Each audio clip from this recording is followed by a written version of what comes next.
I'll be very honest, one of the reasons I didn't see Madagascar in the theaters is because I thought the characters were lamely designed. Maybe I was just too used to the Disney stuff, but I just thought they looked kinda cheap.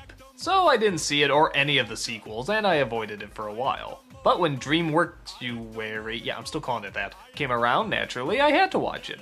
And you know what? It wasn't that bad. I think the real strength of it comes from the animation, the humor, and the fact that I legitimately didn't know where it was going. And I love movies that can do that, especially considering where it started out. In a zoo, we see a lion, a zebra, a giraffe, and a hippo. The zebra, played by Chris Rock, is anxious to get out of his environment and into the wild.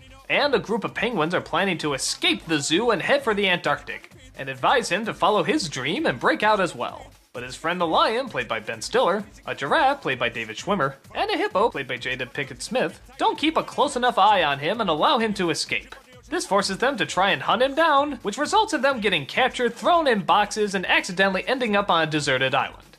Well, mostly deserted. There's a tribe of rodents led by Sacha Baron Cohen, who see their new friends as an opportunity to keep them safe away from other predators. But that might be a little complicated when the lion, it turns out, may actually slowly be turning into a predator himself. So I'm not gonna lie, when I saw the first few minutes of this, I said to myself, okay, I got this figured. This is just gonna be the fish out of water story. The friends are gonna be angry at each other, the tribe's gonna think they're one thing, then we're gonna do that stupid liar revealed story and it's gonna suck, blah blah blah. I hope there's some good jokes. But actually, no, there's no liar revealed story at all. The focus actually comes down to whether or not the lion will give in to his temptation and actually start eating his friends. You know what? I haven't seen that. I think that's much more interesting, much more fun, and much more creative. And I think it's made even stronger by the fact that the four of them actually do seem to have a legitimate camaraderie. To a point where it actually sort of started to remind me of The Wild. Yeah, which one of these came out first?